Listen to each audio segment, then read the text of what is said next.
az arról szól, hogy fenyeget egy olaj világgazdasági válság, ami legsúlyosabban Európát érintheti, és ma azt kell megvitatnunk, hogy ezt hogyan védjük ki.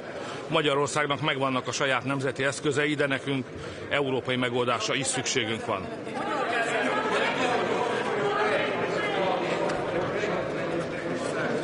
Sorry?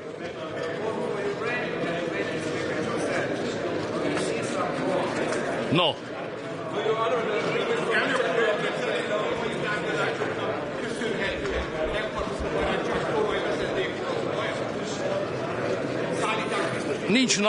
Nincs napirenden ez a kérdés. Nincs az előrejelzett napirendek között ez a kérdés. Ez előkerülhet. Én nem remélek semmit a brüsszeliektől. Tehát ezt a problémát, az ukrán olajblokkát problémáját, azt nekünk magyaroknak kell megoldani. Brüsszel valójában összejátszik az ukránokkal, ő az ukránok oldalán áll Brüsszel. Akármit is mond, az egy színjáték, amit látunk, ők az ukránok oldalán állnak, tőlük nem remélhetünk semmit, de ezt nekünk kell, ezt az olajblokkádot nekünk kell letörnünk saját erőből, de erre meg is van a haditervünk. Miniszterelnök úr, pártolja, hogy az aranyzóügyét felhozhatja majd a megbeszéléseket, vagy felhozza, vagy lehet vele érteni? Ez nem tartozik senkire, egy nemzeti ügy. Miniszterelnök úr. Nem. Miniszterelnök úr, pártelnökként vizsgálja, hogy a Fidelitasnak mit köze volt az ukrán zászlós akcióhoz a Tiszaninek. Nem vizsgálok semmi ilyet, mert a kérdést is nevetségesnek tartom. Hát a Tisza párt európai parlamenti képviselői itt szoktak ülni ukrán mezbe. Hát ők ukrán mezben vannak, nem mi adtuk rájuk. Tehát az, hogy ők ukrán pártiak, ukrán mezt hordanak, otthon vagy nyilvánosan ukrán zászlót lengetnek, azt szerintem minden magyar számára nyilvánvaló, nincs ezen mit vizsgálgatni. Parancsolja? Tessék? Volt már ilyen, rosszul jöttek ki belőle a németek, ne csinálják.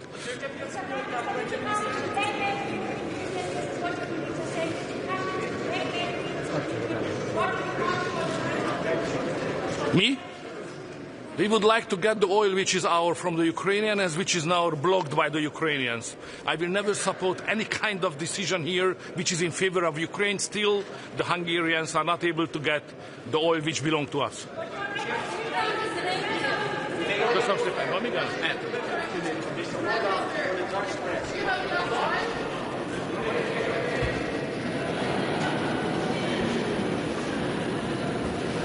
Change your mind about the 90 billion euros for Ukraine?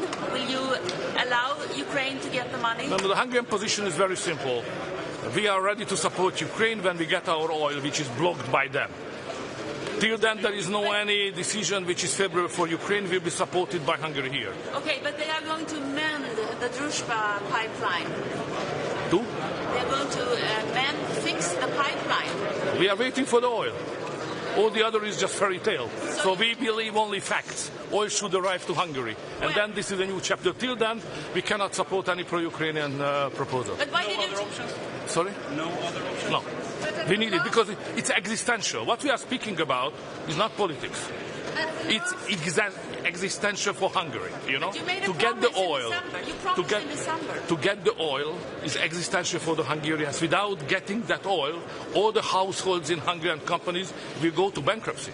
So, you know, it's not a joke. It's not a political game. Zelensky should understand it, that this is not a game. This is absolutely existential for the Hungarians. Then you will also agree for formalization of accession talks to Ukraine and Moldova? No any pro-Ukrainian decision is supported by Hungary till the oil issue is not settled. Thank you.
first. I'm proud to say that Finland is 9th time the happiest country in the world. Suomi on maailman onnellisin maa 9. kerran peräkkäin. I'm happy about this, but I'm not happy about what is the situation in the world. The situation in Middle East is very concerning. And today we need to find a common European voice and our common position, how to react, what to do, how to respond. But we need to understand who benefits the most of this chaos and rising energy prices. It's Russia. Russia benefits the most. And that's why we need to continue the pressure against Russia, and we need to support and continue our strong support to Ukraine. They fight for us. They are fighting every day. The other issues, competitiveness and energy. On competitiveness in general, we need to go forward, strengthening single markets, finalizing investment and savings union. And I'm very happy about the conclusions, brave and forward-looking. And finally, on energy, I very well understand the concerns of many member states because of high energy prices. But at the same time, when we do short-term measures to find solutions for high energy prices, we need to continue decarbonization. ETS is a cornerstone of our climate policy. It's cornerstone of our industrial policy. For example, in Finland, we have invested billions in clean energy production, new technologies, and today we can see that we have low energy prices, one of the lowest in Europe, and also industry is investing in clean production because we have clean energy.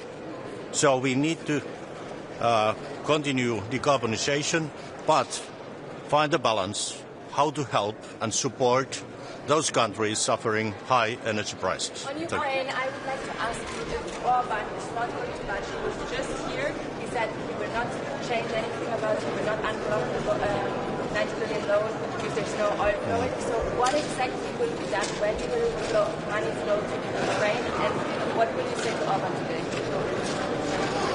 He's using Ukraine as a weapon in his election campaigning, and it's not good. We had a deal, and I think that he betrayed us, and we need to find a solution how to go forward. And now I encourage Ukraine and Commission to find a solution of the question of pipeline, and the most important issue is how we take care of the financing and funding of Ukraine. Is there European money go towards fixing that pipeline? You mentioned the pipeline. Should European money be used to fix it?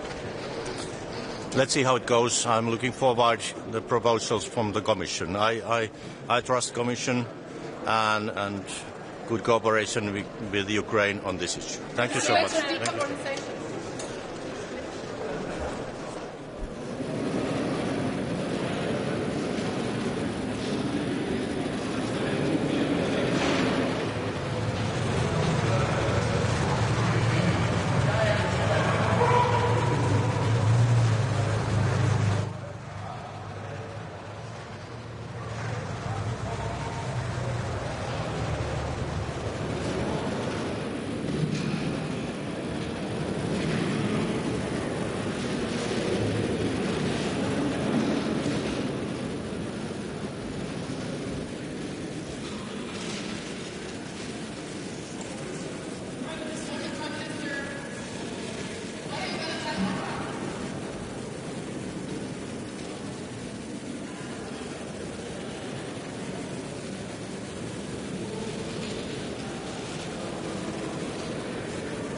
Varandra. Vi som är i normal längd, höll på att säga.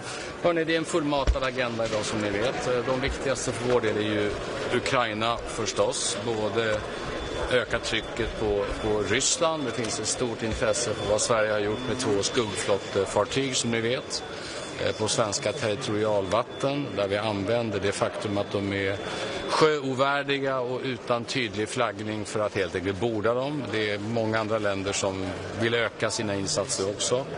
Det andra är att öka stödet naturligtvis till Ukraina, och då är de 90 miljarderna som vi står på spel just nu. Det är oacceptabelt av Ungern att blockera beslut som de en gång har varit med och fatta. Samtidigt så har kommissionen erbjudit hjälp för att laga en ledning för laglig rysk olja. Och jag hoppas att vi under dagen löser ut den frågan. Ingenting är viktigare än att de pengarna som Ukraina desperat behöver, att de kommer fram. Sen har vi ju hela frågan om energipriser. Det är ju följd av vad som händer i Iran som ni vet just nu, och vi har ju redan sänkt elskatten i Sverige. Nu går vi vidare med, vi vill ha möjligheter att också att själva ha rådighet över bränslepriserna. Det kräver ett formellt beslut i EU och dessutom möjlighet att utöka elstödet om vi i Sverige väljer att göra det. Sist och slutligen så har vi en diskussion som ni vet där en del försöker i praktiken lägga beslag på svenska flaskhalsavgifter som svenska elkonsumenter betalar för att det är olika priser i Sverige. Ingen har missat vårt mycket explicita nej till den saken. Jag tror att Ebba Busch var påtagligt tydlig häromdagen också. Det har inte förändrats, utan vi kommer med näbbar och klor försvara svenska intressen i den frågan. Och den är inte avgjord än. Det är ungefär där de stora frågorna för svensk del ligger idag. Men vi SVT. Orban säger på väg in att oljan måste flöda igen, annars blir det inga pengar till Ukraina. Alltså, vad kan ni göra för att övertyga honom? Alltså han utpressar nu Ukraina och hela Europeiska rådet. Min bestämda bild är att han gör det av inrikespolitiska skäl i Ungern. Jag tycker inte EU ska bli en bricka i ungersk inrikespolitik. Oljan i den ledningen, den är laglig.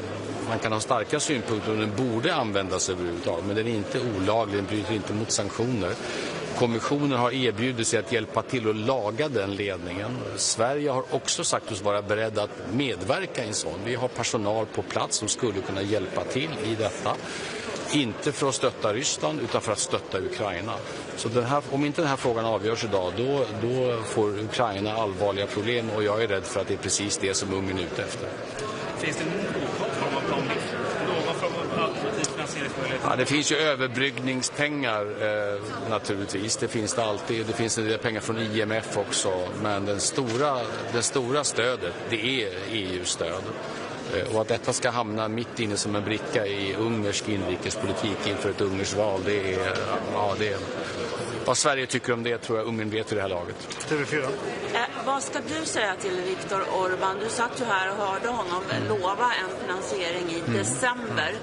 Nu har han tagit tillbaka det löftet. Vad kommer du att säga till honom?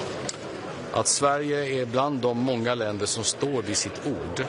När vi fattar ett beslut på Europeiska rådet, ibland också kompromisser som vi inte tycker är perfekta, så står vi vid det ordet även efteråt. Vi ändrar oss inte och sviker löften som är givna här. Framförallt inte när det så brutalt drabbar ett annat land. Så att det finns en mycket hög förväntan på att han under dagen ger Ukraina grönt ljus. När det gäller Iran så sker ju väldigt många otroligt obehagliga saker nu. Man har inlett avrättningar av politiska fångar. Sverige har ytterligare medborgare i fängelse. Hur ser du på utvecklingen, och finns det någonting som EU gemensamt kan göra för de européer som av olika skäl är fängslade i Iran? Det är ju många europeiska länder som precis som Sverige har människor som sitter inte minst i Evin-fängelset, det berömda och ökända fängelset i Teheran, där också Johan Floderus satt. Så att det är många som är engagerade. Jag tror alla förstår att möjligheten att just nu agera är begränsade, även om vi alla gör det diplomatiskt. Så jag tror att vad som händer på marken i Iran de kommande dygnen kommer att avgöra också väldigt mycket ödet för ett antal europeer som europeer med iransk bakgrund som sitter i fängelse. Sveriges Radio. Orban sa till alla som vill höra här att olja och fixa allt det här. Det är ett löfte som alla liksom är det inte där man slutar på att man helt enkelt ger Orbán det han vill ha och får loss det här? Ja, men som jag uppfattar kommissionens arbete just nu går ut på att snabbt på plats vara med och reparera den ledning som Ryssland har saboterat och som just nu leder till brist på olja i Ungern och Slovakien. Jag har svårt att se att det borde finnas en ganska rimlig landningszon där. Så att så fort det beslutet är fattat så borde Ungern släppa sin blockering av stöd till Ukraina. Det är den pragmatiska lösningen som leder till att Ukraina får de pengar som behövs. Men där är vi ännu inte. Men är det inte ganska stor att det här löser ut? Det skulle jag hoppas att det är. Men sen tror jag det ligger många detaljer. Ska man tolka av någon bokstav att oljan ska flöda? Jag kan inte bedöma exakt hur lång tid det tar att laga en sån ledning. Men det är klart att den inte flödar samma dag som man åker dit för att börja reparera den. Så här kommer det krävas en vilja att stå upp för givna löften om det här ska fungera. För annars är det Ukraina som blir lidande på detta. Men vi kommer medverka till en sån lösning. Att visa pragmatism just nu i syfte att rädda Ukraina, det är det rätt att göra. Förutom den här strategin att betona för Orbán vikten att hålla sitt ord, finns det andra S i rockärmen? Hur kan man sätta press på något? Alltså S i rockarmen, det Europeiska rådet är ju en forum där man fattar beslut i enighet. Och det var därför det var så viktigt det eniga beslut vi fattade om att bidra med de 90 miljarderna. Så att det beslutet är fattat. Så det finns liksom, man kan inte trolla med knäna här. Utan det kräver enighet och det betyder att ett land kan blockera beslutsfattande. Även när det är väldigt olyckligt att det sker. Jag går över till Iran. Donald Trump har hotat att bomba världens största gasfält. Kan du kommentera det och berätta om ditt worst case respektive best case scenario? Det finns ju alla scenarier just nu. Det ärliga svaret är att ingen vet just nu vad som kommer att hända. Vi fortsätter förstås dela förhoppningar med väldigt många i Iran om att det här skulle kunna sluta med en bättre regim i Iran. Vi hade libanesiska politiker på möte i morse som beskriver hur Iran opererar i Libanon och är en extremt destruktiv kraft i hela regionen. Så det finns sådana förhoppningar och samtidigt är det lätt att se alla farhågor just nu med en totalt kaotisk situation i hela regionen med spridningseffekter i de andra gulfstaterna med enorma priseffekter på energi, olja och på gas i Europa. Så det finns stora risker i detta också. I Sverige är vi förskonade i så måtto att vi är mindre beroende framförallt av gaspriserna än vad många andra länder är. Vi har ett eget elsystem. Sen påverkas vi ändå och vi har muskler att kunna kompensera om det här blir väldigt, väldigt illa. Men det här är en otroligt allvarlig situation, både prismässigt och säkerhetsmässigt. Dagens Nyheter. Nej, men som jag sagt, vi står helt beredda att agera både när det gäller elprisstöd och när det gäller bränslepriser om det här får långvariga effekter. Det är ingenting vi gör enkelt och det kräver också EU-beslut. Därför är det här dagens möte så viktigt. Vem sa du?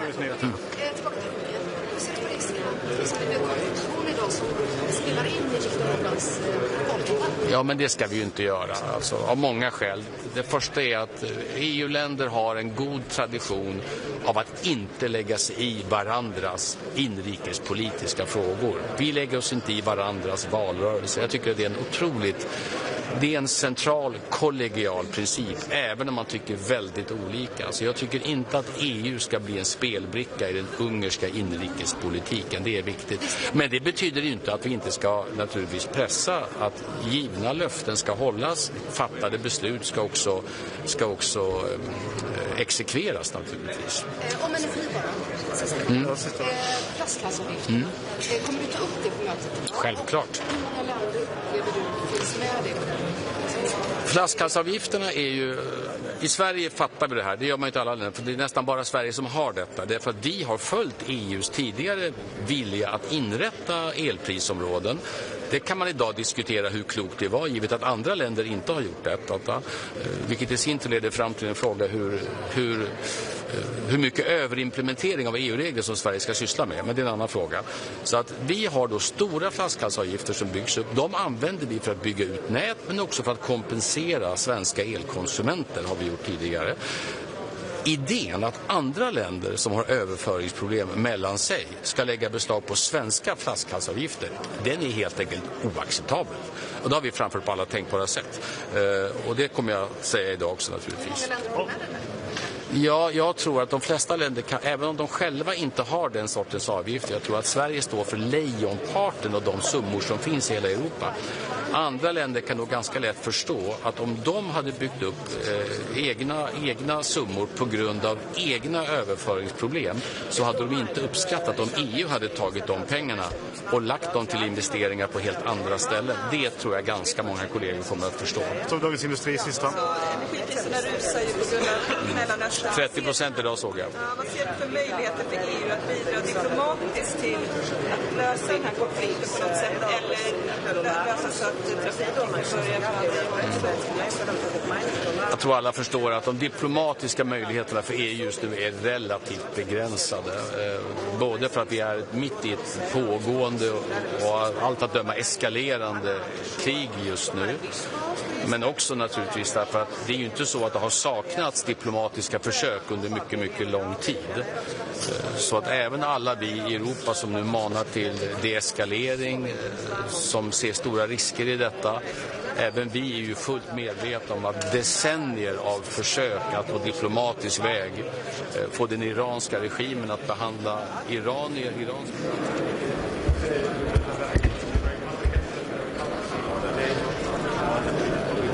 This evening is fluctuations of the prices of especially of the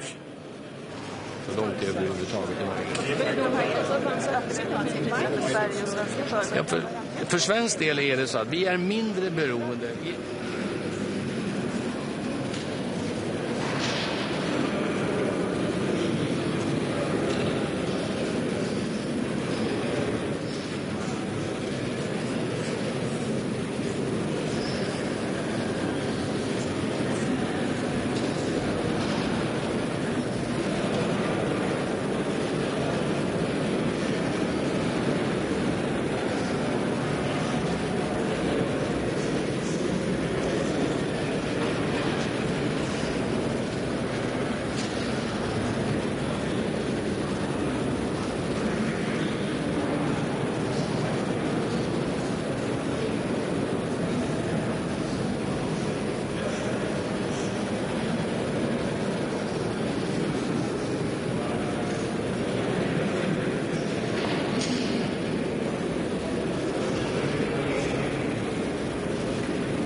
2 fois, hein?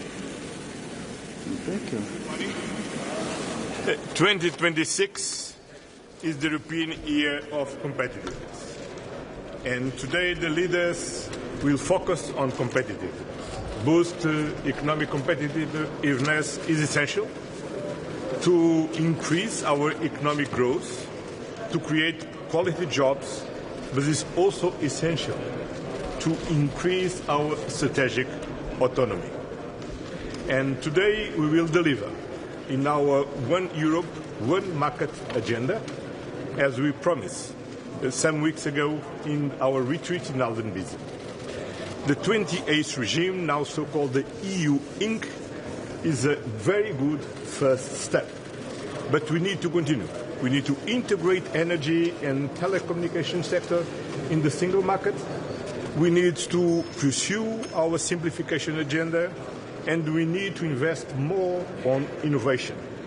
In the new sectors, AI, quantum computer, we need to invest more in skills, reskills, upskills, life learning. Then we need to have a next budget fit for this purpose.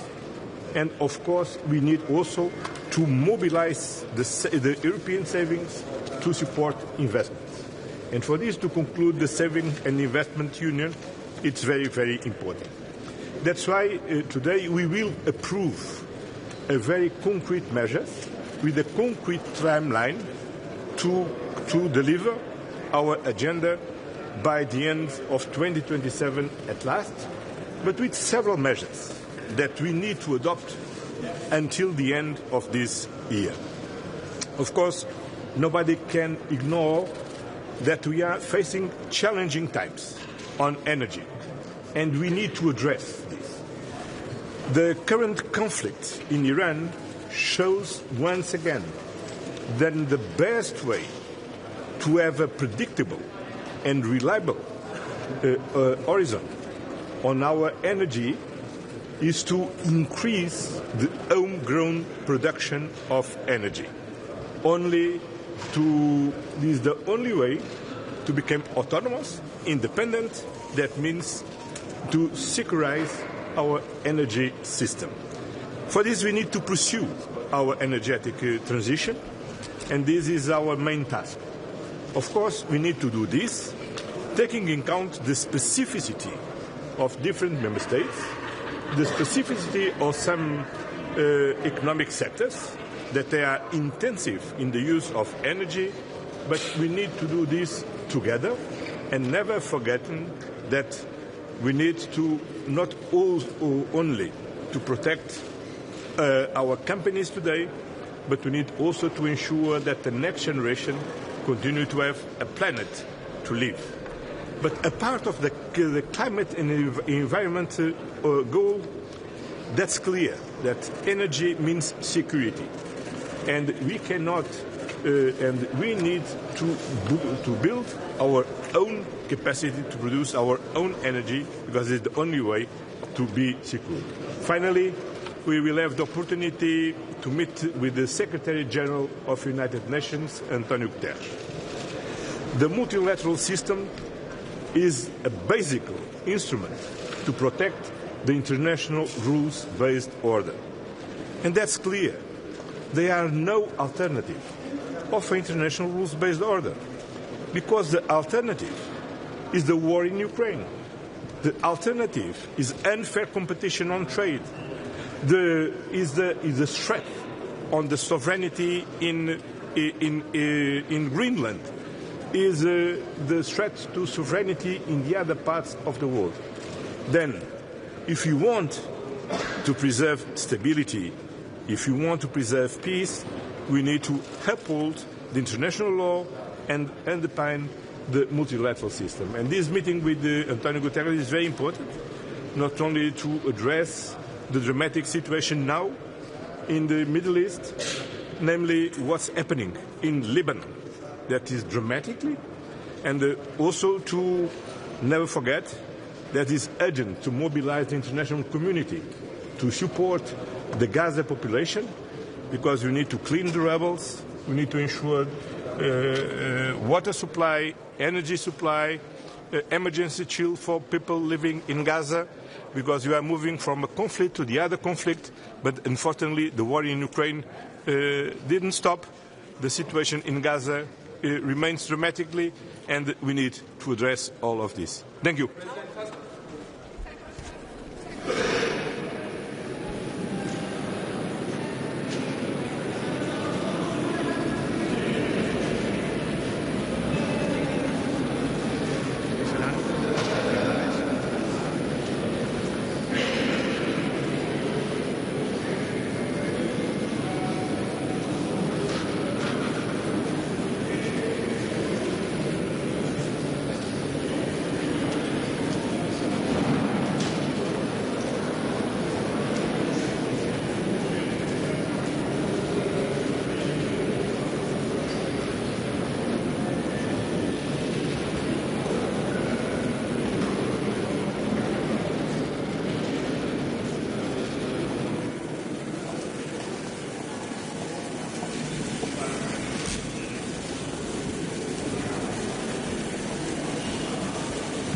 Last night we were celebrating, at least some of us. Oops. I helped the media. So you can't get a better service like this one. So last night some of us were celebrating, many of us actually, of European leaders were celebrating the 50th anniversary of the European People's Party. And it reminded us what a marvelous project Europe is. It was created after the Second World War to have peace. We did the enlargement 20 years ago to strengthen democracy. And we often forget that because we have the European Union, we are living in peace and in democracy.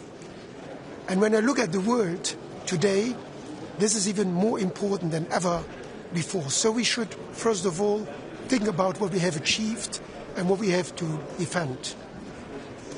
And therefore, I'm very concerned about the world around us. But I'm very confident that Europe, the European Union, can find a positive solution to many of these situations. We have a very worrying situation in the Middle East. This has an impact on all of us in security terms, in energy terms. But again, we have to, together, to protect our people, to make sure that we help each other, we help and protect our populations, and that is what we are doing, and that is why it's very good that we see each other today to exchange views on how we can move forward. Again, protecting the European project as a project of peace, prosperity and stability. We seriously we condemn the attacks on the Gulf states. I mean, these are countries that are our partners. We know them well.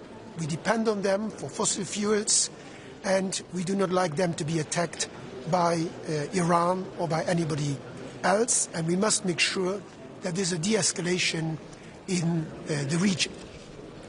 We also have to think of the Iranian people. They have suffered for 40 years.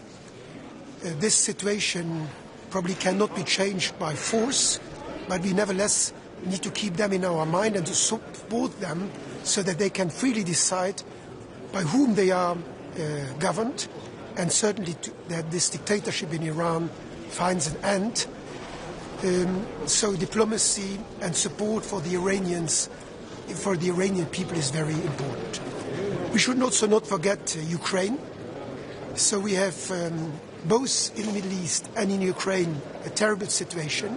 And again, Europe is there to support stability and peace. And we will continue to support Ukraine. I look forward to listening to President Zelensky later on. They need to get the financial support, the military support, the humanitarian support, and we will not forget them. And in general, of course, I hope we also find sufficient time to discuss competitiveness, because if we want to have peace, stability, we also need to have an economy that works, that brings about the prosperity for our people, and therefore we must make progress on the capital markets union, we must make progress on the simplification, we must make progress on the new idea of the 28th regime, a more simple corporate law for companies. And I'm convinced that the three institutions will make progress on that in the coming months. So a lot on the agenda. All is a little bit linked, but again, Europe is a marvelous project, because without the European Union we would not have this peace and prosperity that we enjoy, but we want to spread it, and international law is of course necessary to have that peace and stability also around us, because without peace around us, our democracies, our stability, our peace is also threatened. We are not at war, but we are certainly not at a full speed peace as we would like to have it. Wie wütend sind Sie auf Herrn Orban, dass schon wieder ein EU-Vorhaben? I see the strengths of the European project, and I think that at 26, if somebody is blocking, we can always move forward. That's what we have done in the past, and we should focus on our strengths and not on the blocking factors. Do you think there will be a solution before the Hungarian election? I hope so. We will discuss that, and certainly we can support Ukraine also in the meantime. This is something that probably will be solved in the near future.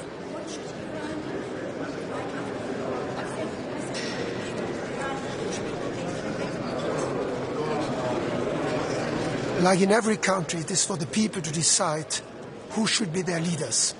The Iranian people have been oppressed for a very long time. That's why we have introduced, as the European Union, sanctions against Iran. The Iranian regime is a terrible regime, and we should do everything to support the Iranian people to decide on their own future.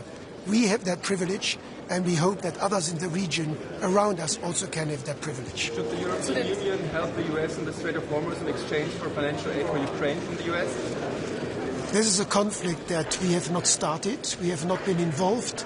None of the European countries have been involved, and we don't want to get drawn into a conflict that we have not been consulted about. We are against the Iranian regime, but if you start a war, you also have to see how you get out of that. Obviously, we are very worried about the situation that this creates.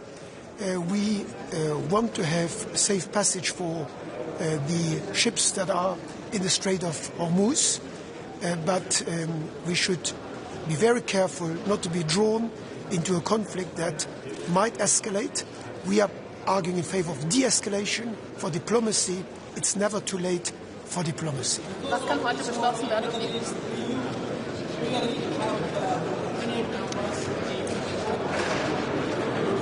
That depends on the length of the war, of the crisis. We see already now an impact on the prices, but for now we still have necessary reserves. It's also good that the summer is coming, so Europe needs less energy right now than it would need in the winter, and we are prepared, and we have also drawn the lessons from the last crisis due to the Russian invasion of Ukraine. So we know what to do if need be, and I think we will protect our people, but we are prepared. And I think it's again an important message to all of us to continue the production of renewable energy. I think a lot of countries, including my own, have made progress on that to become less dependent on fossil fuels. That we must continue independent of this war, but even more due to this terrible situation in the Middle East. Was können Sie heute beschließen, um diese Energiepreise kurzfristig runterzubringen? Also aus erneuerbarer Seite langfristig. Ich glaube, man muss immer die langfristige Perspektive auch im Blick haben. Erneuerbare Energien sind absolut notwendig. Kurzfristig, glaube ich, sind die Maßnahmen vor allem auf nationaler Ebene zu suchen. In meinem Land, Luxemburg, haben wir diese Maßnahmen schon vor der Krise genommen. Wir haben die Steuern auf das Minimum gesenkt und wir haben die Netzkosten übernommen. Das hilft den Unternehmen, das hilft den Menschen, und deshalb sind wir eigentlich schon als Luxemburg relativ gut vorbereitet. Und wenn noch notwendige Maßnahmen sind, dann, glaube ich, müssen sie gezielt dort eingesetzt werden, um den Leuten mit kleinen Einkommen zu helfen. Aber das sind in meinen Augen vor allem nationale Maßnahmen, die da spielen müssen. Vielen Dank. Danke.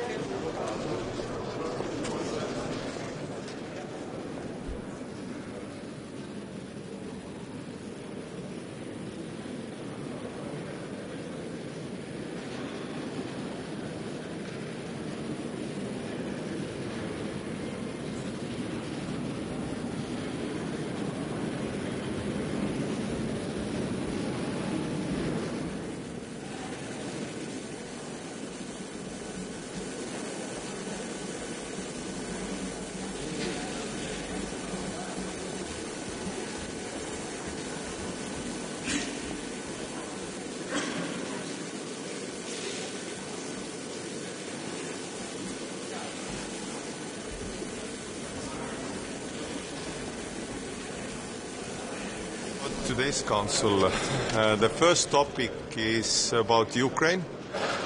We should have eyes on Ukraine still fighting Russia for the freedom against strong enemy. The first thing is to talk about 90 billion loan, the pressure to keep on Hungary, not delivering the promised loan.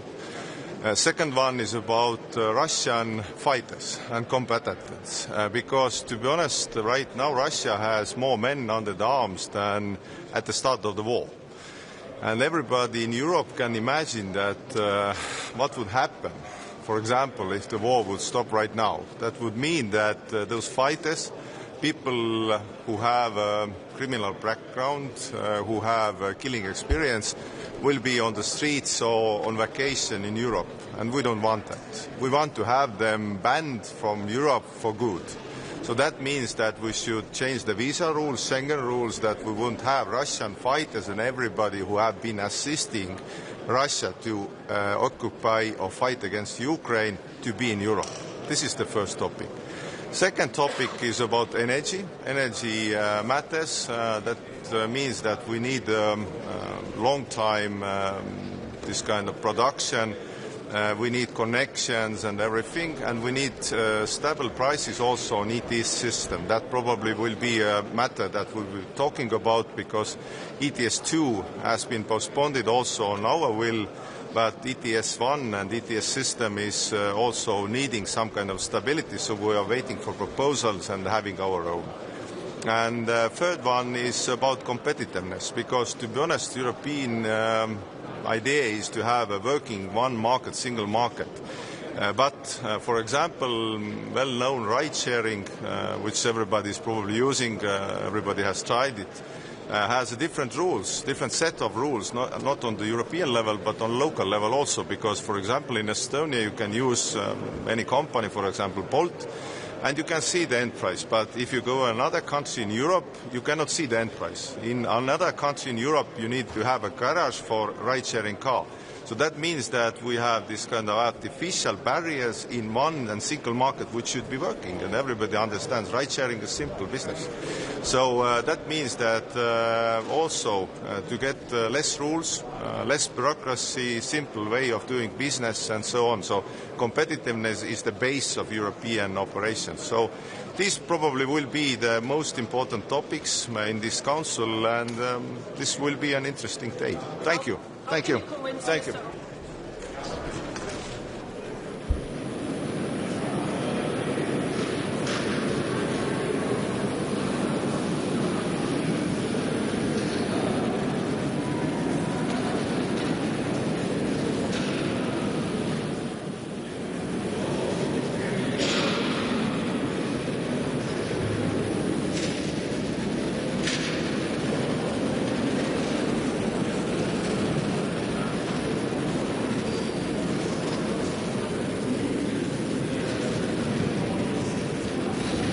A long agenda today, of course, very important topics like energy and single market, but from my competencies it is of course what is happening in the Middle East and Ukraine. So first on Middle East, the Iran's attacks on Qatar energy infrastructure create further chaos, and it's clear that we need an exit from this war, not escalation. And that's why I've been also doing the diplomatic outreach to Iran to find different solutions. To be very clear, I talked to the minister before the execution of the Swedish citizen, so I was not able to raise that, but in my future calls I will definitely do that, also raise all the issues that we have. We have United Nations here today, and we are also working closely with them to find a safe passage for the ships via the Strait of Hormuz, because it's really a problem for especially Asia as well as Africa, that the oil gas, but also fertilizers and food does not move from the Strait of Hormuz because it's not safe at the moment. Then, of course, Ukraine we will discuss today, and the big question in the room is the support loan. How can we proceed with the support loan that was agreed already in December by the leaders, and it's really time to show our support to Ukraine, because the war in the Middle East is connected to the war in Ukraine, and unfortunately Russia is gaining from the war in the Middle East. So that's why, I mean, exiting or ending this war is equally important to have a solution also for Ukraine that is not complete surrender to Russia. Do you think there'll be a solution to the Canadian election? Well, let's see. I'm not very optimistic, but I know that President Costa is really working hard to find a solution also with Viktor Orban. Are there any alternatives to the loan? There are alternatives, but let's see how this goes, and really it also needs political courage from all of us. Do you expect new information from the technical issue in Ukraine that you can put on the state? Well, if that helps to have a safe passage also for Hungary to say that they agree, but they have already agreed. That's the problem. Now they are taking their agreement back, and we also have a clause in our treaties that we are cooperating in good faith, and this is definitely not one of them. But the question for us is how can we really force the implementation of the agreement that we made in December. So how angry are leaders or also foreign ministers on Monday against Orban and Hungary? Well, foreign ministers on Monday were very strong in really pushing Hungary to agree and also provide solutions, because if they have an issue with the oil, their neighbor Croatia can also provide this oil. So it was a constructive approach, but I guess, in the time of elections, people are not that rational. Do you have a plan B, like maybe a coffee break from the store? As I said, President Costa is working with solutions. I was talking to him yesterday as well, and let's see how we find a passage out. The German foreign minister said we don't know if the war in the Middle East will be over because Israel and the US they didn't tell us anything. So do you know when this war will be over? Well, yeah, I don't have a crystal ball to tell you when the war will be over. What is important is that for all of us in European Union, we want to see the end of this war. We definitely see the chaos that it's causing in the Middle East, but also the ramifications it has for the rest of the world. 85% of oil and gas that goes via the Strait of Hormuz goes to Asia, and we already see problems there. Also the same with fertilizers that African countries need. For example, Sudan, 54% of the fertilizers to Sudan come via the Strait of Hormuz. So we are working with our Gulf partners, also with Egypt, Jordan, to really find a solution that the parties could end this war.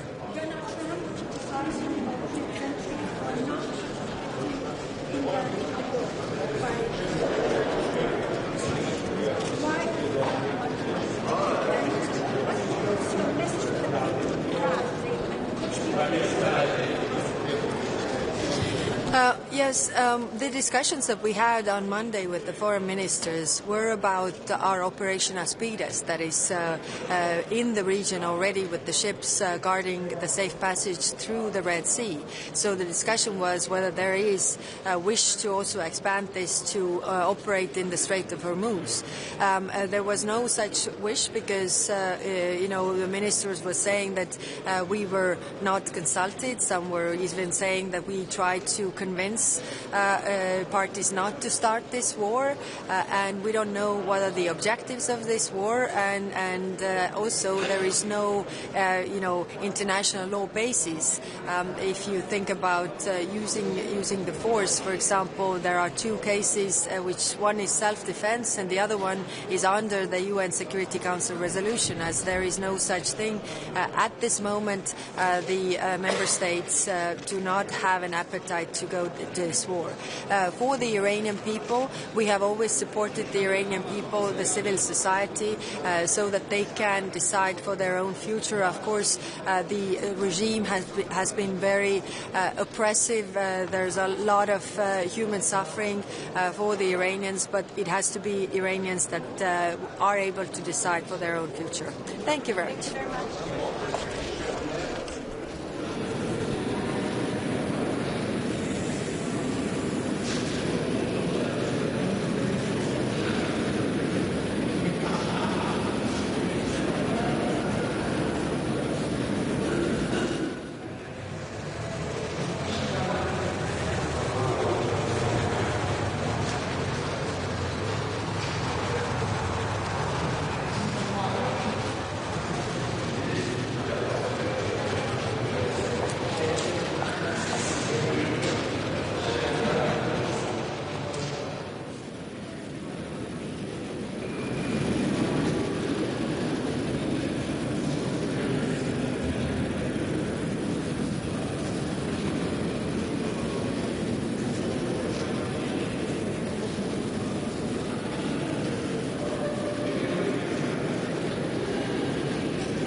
A discussion primarily on competitiveness. That will be my first point, where we will ask for targeted deadlines, legislation that has content that can deliver to what our citizens are asking for right now, to what our industrial representatives and businesses need to grow and be competitive in Europe.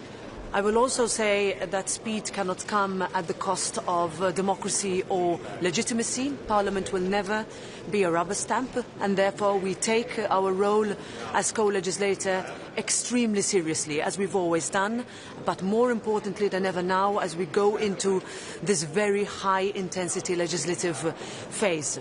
I will also talk about the fact that geopolitics and competitiveness are in a way two sides of the same coin. With energy prices running at skyrocketing prices, we need to first of all recognize that the efforts that we made to accelerate our connectivity between grids, to make sure that we have predictability with regards to storage and reserves, these decisions actually have helped us to also be able to take into consideration the constant shocks that we are seeing right now, especially with the closure of the Strait of Hormuz. We will also make the point that if we want to be independent, we also need to address the short-term concerns of our citizens. Rising prices will have a direct impact on their bills. And decisions that we take today in the European Council will send the strongest of political messages that our economic strength right now will also go into the courageous decisions that we will take for citizens to feel that their leaders are taking into account their very, very daily and necessary and real concerns.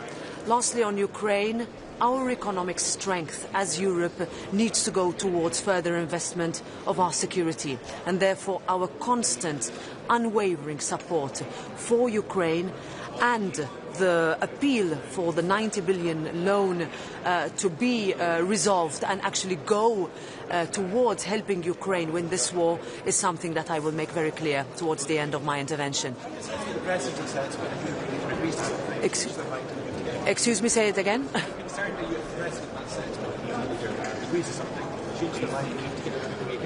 Well, for me it's very clear that if you say that you will commit to something, then that needs to be followed through. This has always been the spirit of the European Council. It is the spirit of loyal cooperation between institutions. The Parliament voted on the loan and the signature was made by the Council and the Parliament, and now we expect that to be followed through, and that is what will always be, I think, expected of everybody around the table. That's what we decide with it. Yes.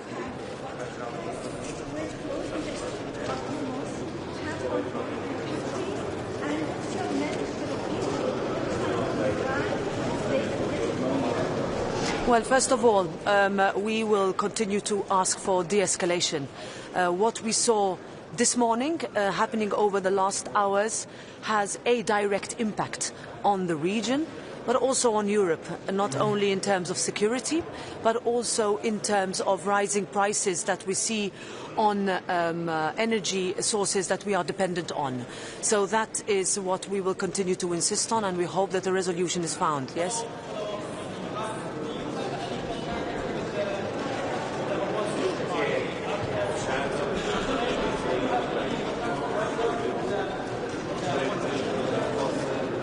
Well, there will be a meeting with opposition leaders in the European Parliament in April. What I can tell you also is that the Parliament led on listing the IRGC as a terrorist organisation in January, and that's why we welcomed the decision by the Council at Foreign Minister level at the time for that to be done. We also want to send a message of full solidarity with the people in Iran that have for 47 years asked for dignity, asked for liberty, asked for their life to be protected, and that is what we will continue to ask for and state for. Thank you very much.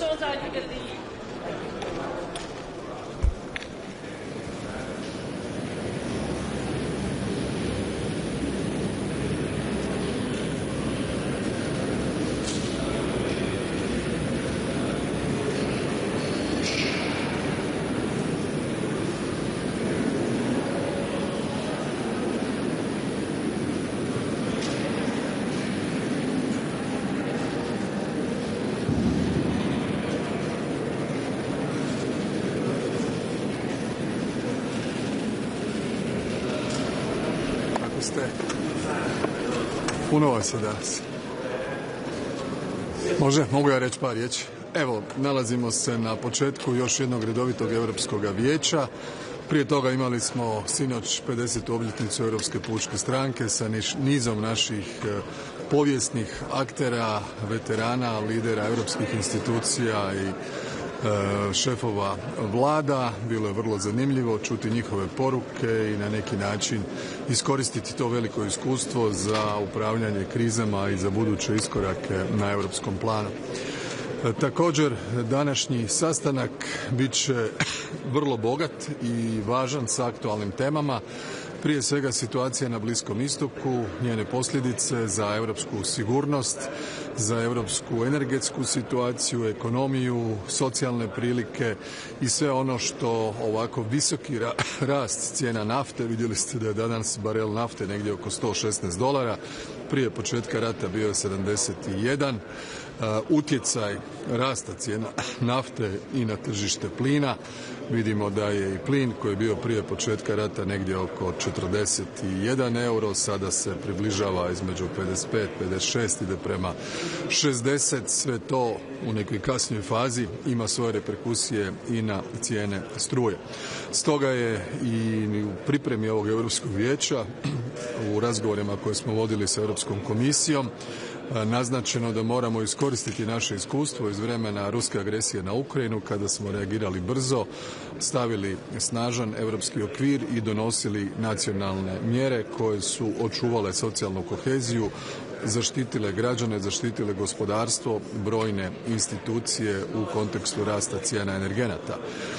Stoga ćemo danas raspraviti što sve možemo učiniti zajednički na europskoj razini, a što ćemo raditi na nacionalnoj razini. Ja sam već izvijestio jutros kolege o mjerama koje je Vlada Republike Hrvatske poduzela odmah prošlog ponedjeljka i u pogledu smanjenja rasta cijena supera, cijena eurodizela, cijena plavoga dizela, ukapljenog naftnog plina za spremnike za boce. Mislim da smo tu amortizirali ovaj prvi udar.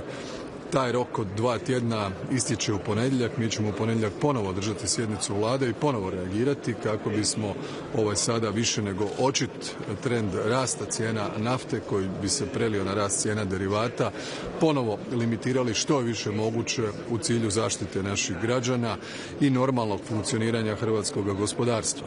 Pritom se vodimo sa 2 temeljna načela: osigurati sigurnost opskrbe naftnim derivatima i drugo, osigurati priuštivost cijene. U tom pogledu vidim da su mnoge zemlje krenule tim putem. Evo primjerice, naša odluka bila prije 10 dana, Italija je donijela svoju odluku jučer. Dakle, to govori o ispravnosti i pravovremenosti našega poteza.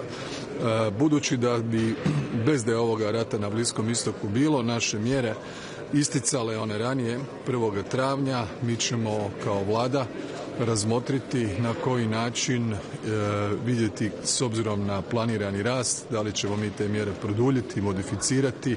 U ovom trenutku i Ministarstvo gospodarstva i sve nadležne službe rade temeljite analize i po povratku u Brisel spremit ćemo se iz Brisela za Zagreb, spremit ćemo se za daljnje odluke.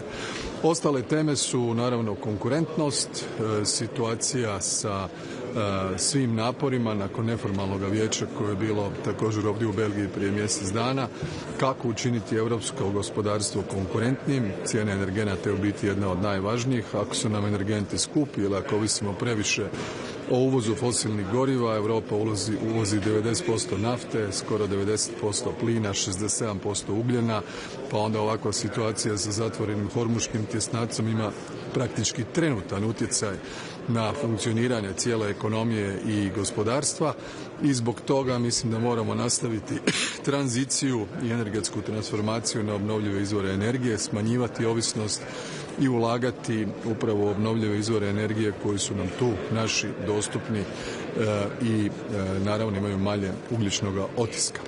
Razgovarat ćemo i o situaciji u Ukrajini. Kao što vidite, situacija je jasna u pogledu stava Mađarske koja nastoji sada onemogućiti već donesenu odluku o zajmu od 90 milijardi eura za Ukrajinu, o kojem smo postigli konsenzus u prosincu, od čega je 60 milijardi za obranu Ukrajine, 30 milijardi za funkcioniranje države u razdoblju 26-27. Razlog bi trebao biti štete koje su nastale u ruskim napadima na naftovod Družba. Ono što je u međuvremenu sasvim jasno, a to je ono što je Hrvatska tvrdila već nekoliko godina, MOL naručuje tankere koji dolaze u Omišalj, njih je 13 naručeno, svi su neruske nafte, od toga ih je 4 do 5 već iskrcano, putem JANAF-a transportirano prema rafinerijama u Sasalombati i u Bratislavi. Ukupna količina nafte koja je otišla je otprilike 1,5 milijuna tona u mjesec dana. Ako to pomnožite sa 12 puta, onda ćete vidjeti da Hrvatska putem JANAF-a može isporučiti svu potrebnu naftu i Mađarskoj i Slovačkoj, čak kad bi njihove rafinerije radile u apsolutno 100% kapacitetu, što se nikada ne događa, dakle i više od toga. Prema tome, kao prijatelji Mađarske i Slovačke i dobar susjed, ono što im poručujemo da ćemo i građanima i Mađarske i Slovačke, da ćemo im osigurati sigurnost opskrbe koja je izrazito važna i putem JANAF-a dobit će svu potrebnu naftu koja je nužna. Ono što je smisao onih paketa sankcija i 2022. bila je da se da jedno vrijeme tranzicijsko, da svi de facto se reorijentiraju na naftu koja je ne ruskoga porijekla, a mi ovim dokazujemo da tu naftu možemo transportirati u nama dvije prijateljske zemlje. Evo, to je otprilike ono što je najbitnije, bit će još nekoliko drugih tema, ali Bliski istok, Ukrajina, konkurentnost su danas u fokusu.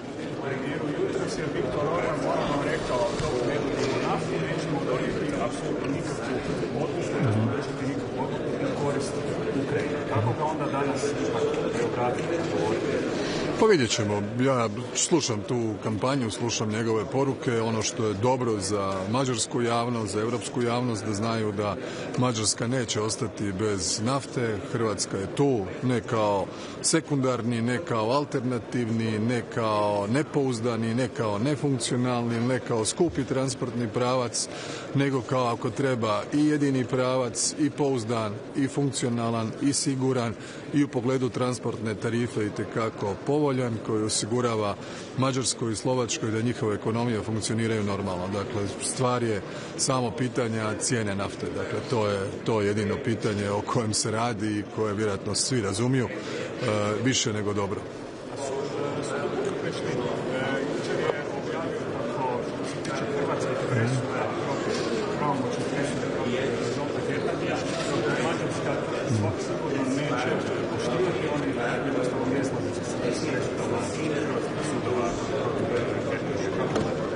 Ne znam ništa o tome.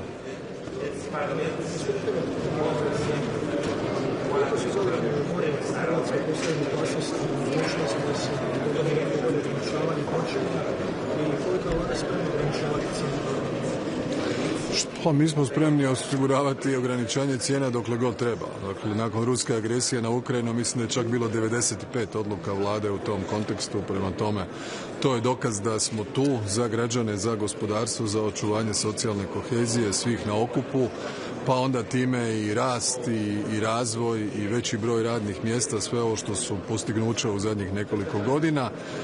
Što se tiče opskrbe, u ovom trenutku ima nafte, dakle ona se naručuje i pratimo u vrlo tjesnoj komunikaciji i koordinaciji sa INA-om čitav proces, tako da u ovom trenutku nema nikakvih problema kada je riječ o opskrbi.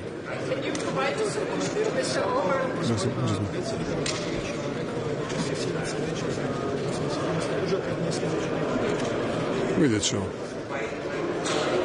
Nije žurba, šta, ovo je samo još jedan rat. Dakle, za razliku od njega, moje inicijative za sastancima Vijeća za nacionalnu sigurnost i Vijeća za obranu dolaze u trenucima kada su velike globalne krize koje imaju utjecaj na nas. Tako je bilo od 24. veljače pismenim putem kada je ruska vojska napravila invaziju na Ukrajinu, pa i tad nije bilo potrebe da se nađemo. Sada imate veliki rat na Bliskom istoku oko kojeg cijeli svijet treperi. Dakle, u ovom trenutku raste cijene nafte na $116 po barelu, za 50% raste cijene plina, rasti će onda cijena plina za sve subjekte, rasti će cijena struje, ali nema veze, ima vremena. Naćemo se kad bude. Dakle, vrlo je bitno da javnost razumije tu poruku. Znači, mi potičemo, iniciramo sastanak kada je stvarno bitno i kada smatramo da postoje razlozi zašto je bilo dobro da se i to tijelo nađe. Ali budući da sastanka neće biti, mi ćemo raditi svoje kao što radimo i do sada, štititi građane i gospodarstvo, pa kad završe izleti, možda sastanka i bude, a možda i mi ne budemo imali vremena u budućnosti. Please. We are already providing. Croatia has its Adriatic pipeline. The oil terminal is on the island of Krk. The pipeline is fully utilized now. It has already received orders from Hungarian oil company MOL for 13 tankers. 4 of those tankers have landed in Croatia. The oil from the tankers has been put in the tanks, later on in the pipeline, and transported to refinery in Sasalombata in Hungary or Bratislava in Slovakia. The capacity so far was 1.5 million tons, which means if you multiple in a month 1.5 multiple 12, it's very easy. It goes beyond 13 million tons, and the current total capacity, if both refineries in Sasalombata and in Bratislava operate every day, full time, their maximum capacity is now around 11 million tons, which means that Croatia can provide energy security and supply of oil to Hungary and Slovakia, even when Družba is not functioning. So as a friend, as a neighbor, as someone who wants to partner with our long-standing historic friends, Hungarians and Slovaks, we are here for them, for their citizens, for their economy, to provide them the oil they need. What was the answer, Mr. Orban? I'm sorry? What was the answer, Mr. Orban, provided to them? Well, everybody, he knows it very well. I mean, he knows that the oil is coming through Croatia to Hungary. It's not a secret. So do you understand why he's then blocking? Of course. So what is the reason? What is the reason? Yeah. The reason is that the European Union has in its restrictive measures packages back from 2022 decided to gradually shift from being supplied by Russian fossil fuels, by Russian oil, and turning to other sources of supply. As you may be aware, there is a difference in the price of oil that you buy on the market from somewhere else compared to the one that goes through pipeline only from Russia via Ukraine to Slovakia and Hungary. And the difference in price, they say, it's 30% less. So perhaps this gives you a pretty solid answer where the problem lies. Thank you very much. See you.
Yeah, the only solution is to revise.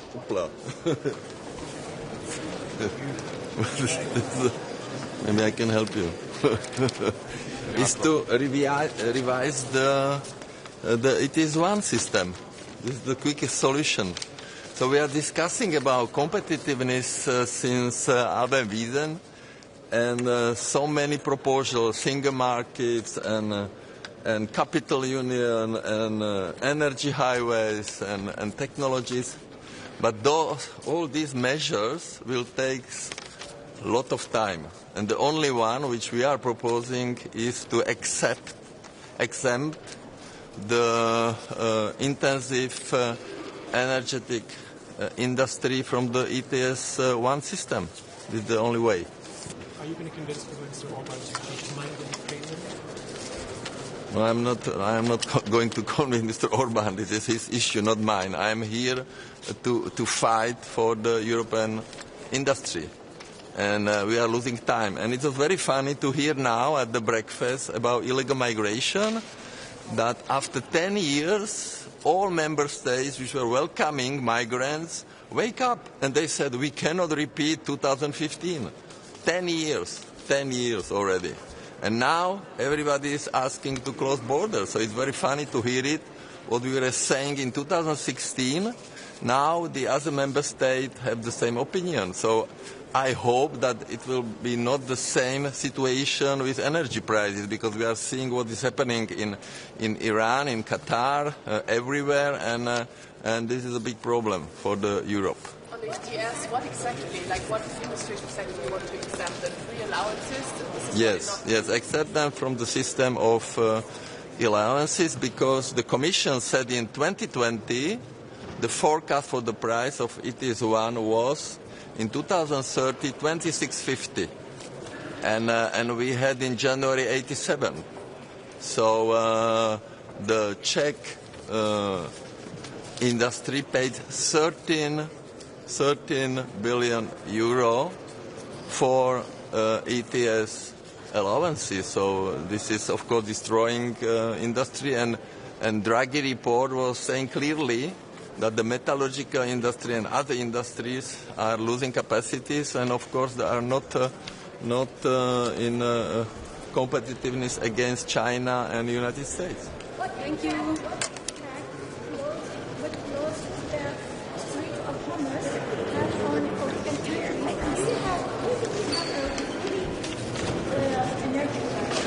Of course we have, but you have to see how much cost the gas this morning or crude oil. Everything exploding, and after Israeli attack on this gas field and an Iranian attack on Qatar, this is of course again the problem of Europe. But this is now general problem for all countries, because of course for fertilizer and ammonia supplies everything is blocked.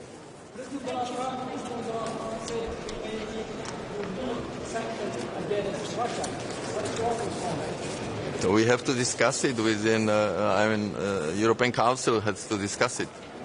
So we'll see. But what we want in any case is as soon as possible the revision of ETS1 system. And the forecast of Commission was completely wrong. And according to this forecast, we are now in the year of 2042.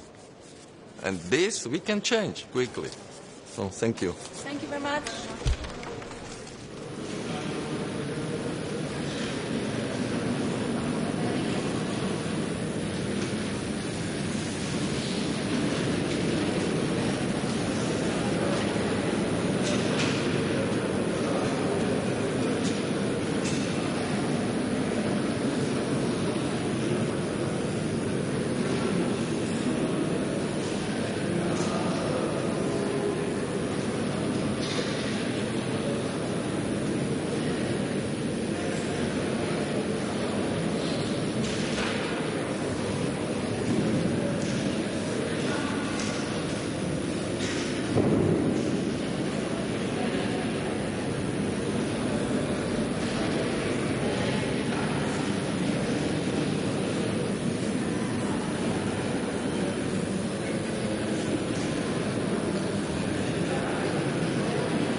d'IPC.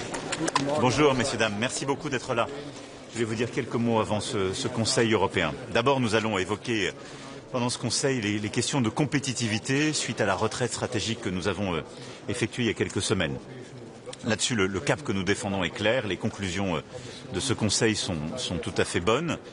Nous voulons plus de simplification, un approfondissement du marché unique européen pour aller plus vite, pour être plus compétitif. Nous voulons plus d'investissements, en particulier en matière d'innovation, de recherche, de technologie.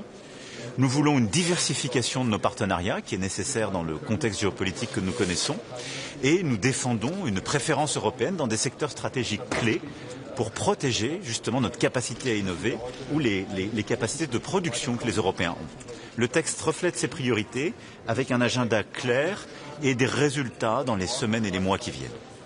Le deuxième sujet sur lequel je souhaitais insister, c'est la régulation des questions numériques. Comme vous le savez, nous sommes en train de parachever une réforme pour protéger nos enfants, nos adolescents de moins de 15 ans en France. Et il reviendra à la Commission européenne de prendre les dispositions pour pouvoir vérifier l'âge. C'est sa compétence.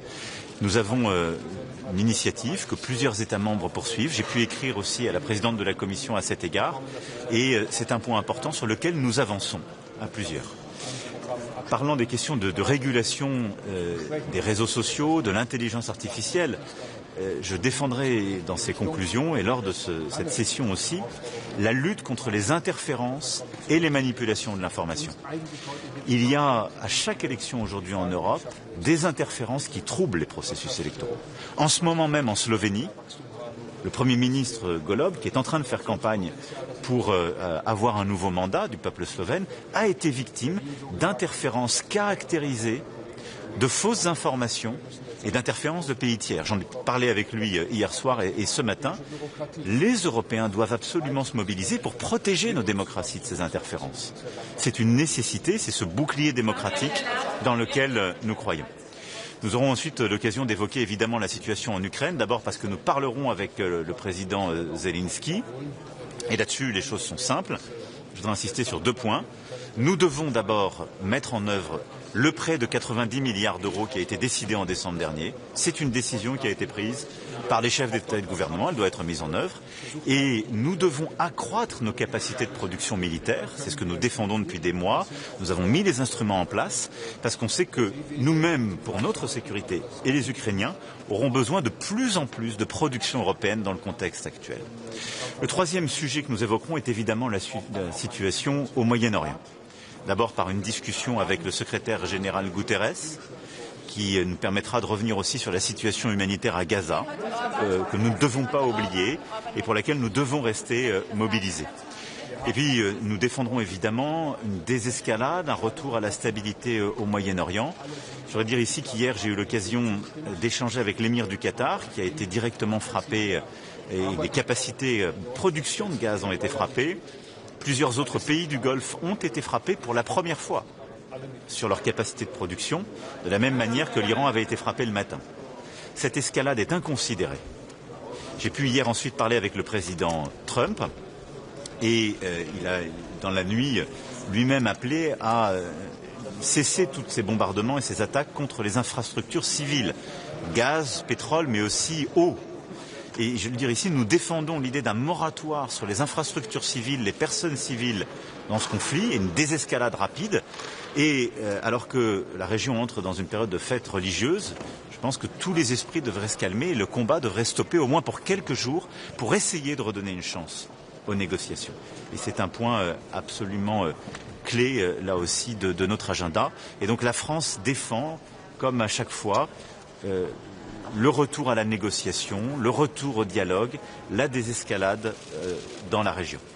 Voilà ce dont nous allons parler. Évidemment, nous aurons aussi l'occasion d'évoquer beaucoup d'autres sujets, les questions migratoires. Nous aurons un sommet zone euro, mais c'était les points essentiels que je voulais aborder dans ces propos introductifs. Oui. Est-ce que vous avez le sentiment qu'un accord là-dessus peut se dégager et surtout est-ce que vous avez soumis les laboratoires iraniens? On est en train de le faire, j'espère que ça aboutira. Comme tous, je le savais, cela ne dépend pas de nous. On s'engage, discute, mais nous n'avons pas lancé ces frappes et nous ne sommes pas évidemment impliqués. Nous sommes impliqués dans la défense des pays qui sont touchés quand nous avons des accords de paix, simplement de manière défensive. J'espère qu'en tout cas tout le monde reviendra à la raison, parce que tout cela évidemment a un impact pour tous les pays qui sont touchés. Ça a un impact sur le marché mondial. On le sait depuis le début de cette guerre, les prix du gaz et du pétrole ont augmenté, parce qu'on parle de 20% de ce qui alimente le marché mondial qui passe par Hormuz. Mais si les capacités de production elles-mêmes sont détruites, il y aura un impact beaucoup plus durable de cette guerre. Donc nous allons continuer de nous mobiliser et évidemment nous avons passé aussi ce message aux Iraniens et je souhaite, c'est pour ça qu'il y ait des discussions aussi directes qui puissent s'établir entre Américains et Iraniens sur ce point. Plusieurs pays, Monsieur le Président, ont pris des mesures en Europe pour aider leurs concitoyens face à la hausse de l'énergie. Est-ce qu'il va falloir faire la même chose ? Écoutez, c'est au gouvernement de faire ce travail dans les temps qui viennent. Je pense que d'abord, tout ce qu'il faut faire, c'est de répondre aux causes profondes de ce qui se passe.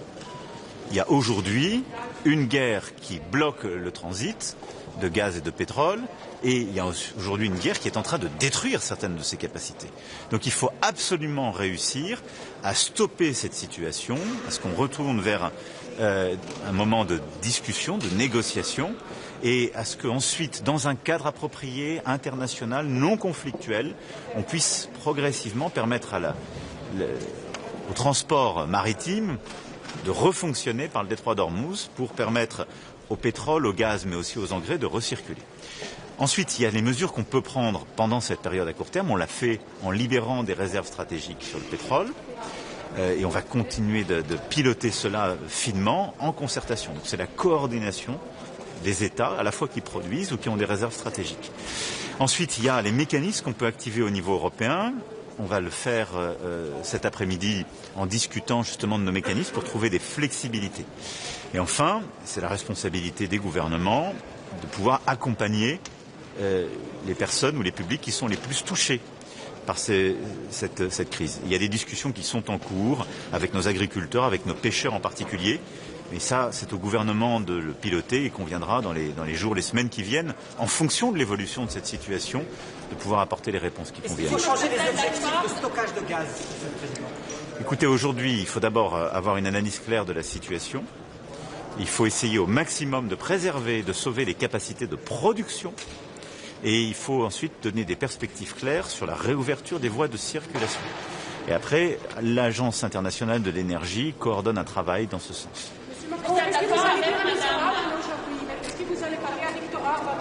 Je parle à chaque fois à Viktor Orban et je souhaite, nous, qu'on avance sur le soutien à l'Ukraine, qui en a besoin, et qu'on tienne notre parole sur les 90 milliards d'euros de prêts. Plusieurs Français ont été arrêtés à Dubaï parce qu'ils ont filmé la guerre. Est-ce que vous avez des nouvelles d'eux et que fait la France ?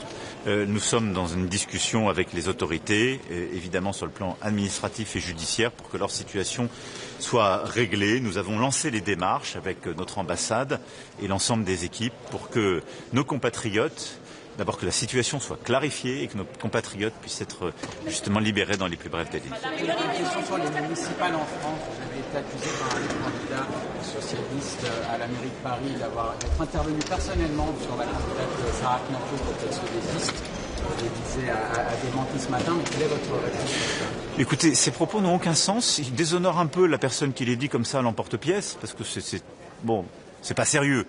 Donc non, je ne connais pas Madame Knafo à titre personnel et je n'interviens pas du tout dans ces municipales. La discussion que nous sommes en train d'avoir montre que j'ai largement autre chose à faire. Donc les municipales doivent se tenir dans le cadre le plus respectueux, le plus républicain, mais tout ça est strictement faux et je crois n'est pas à la hauteur.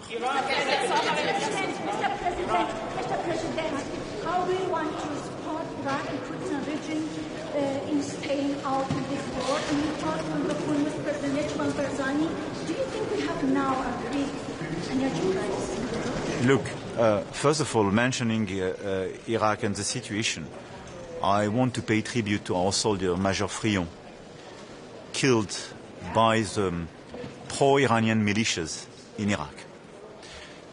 France is present in Iraq and has been present in Iraq since 2015 in order to fight against terrorist groups and Daesh and in order to support the Iraqi sovereignty. We are very proud of this commitment in Baghdad, in Erbil. I had the occasion to speak several times with President Barzani as well with Prime Minister Soudani. And we stand with Iraq and with its sovereignty and its territorial integrity. What we ask is total clarity in the fight against any militias targeting French people and French soldiers, because these people are targeting de facto the Iraqis' interests, and they are spoiling the interests of Iraqi people.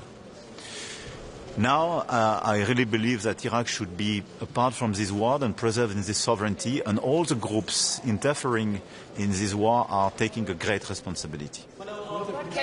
Je vais répondre peut-être. Est-ce qu'il y a d'autres questions sur la situation? Je vais rejoindre. Je pense que le mécanisme dit ETS, en particulier ETS 1, est un bon mécanisme parce qu'il permet de faire la transition en préservant la compétitivité, donc il réconcilie nos objectifs de compétitivité et de climat. Il faut donc le préserver. Par contre, dans le contexte actuel, nous devons trouver des flexibilités, des souplesses qui nous permettent, dans l'environnement international que nous connaissons, de répondre à la crise. Mais il faut garder la structure, garder la philosophie, garder l'approche et ne pas perdre de vue justement ce qui est aussi important pour les Européens. Merci beaucoup, je vais retrouver mes collègues. Merci beaucoup. Pardon ? L'objectif, c'est d'apporter notre soutien plein et entier au peuple libanais, aux autorités libanaises. Et au fond, nos objectifs sont simples. Nous voulons aider le Liban dans son intégrité territoriale, sa souveraineté, sa sécurité. Pour ce faire, il faut aider les autorités libanaises, politiques et militaires, à reprendre le contrôle, à avoir le monopole des armes, comme l'a dit très clairement le président Aoun. Et donc, leur permettre d'orchestrer ce travail, de récupérer les armes, toutes les capacités, et de les enlever au Hezbollah. La deuxième chose, c'est ensuite de convaincre Israël que ce travail est à faire par les Libanais et les forces armées libanaises, et non pas en violant la souveraineté territoriale libanaise ou en bombardant le territoire libanais. Il y a des propositions, il y a un travail. Comme vous le savez, il y a un mécanisme de coordination qui existe avec les États-Unis et la France. Et c'est dans ce cadre, avec les États-Unis, que nous continuons de travailler et nous aidons le président Aoun, le Premier ministre Nawaf Salam, et nous sommes totalement à leur côté. Merci beaucoup. On a en tout cas avancé, moi je crois beaucoup à ce projet, je pense qu'il est pertinent stratégiquement, et je vais vous dire, les armées françaises et allemandes pensent qu'il c'est pertinent. Les industriels, je les ai vus, vous disent c'est pertinent. Ils n'arrivent pas à s'entendre. Notre travail, c'est de faire en sorte qu'ils s'entendent.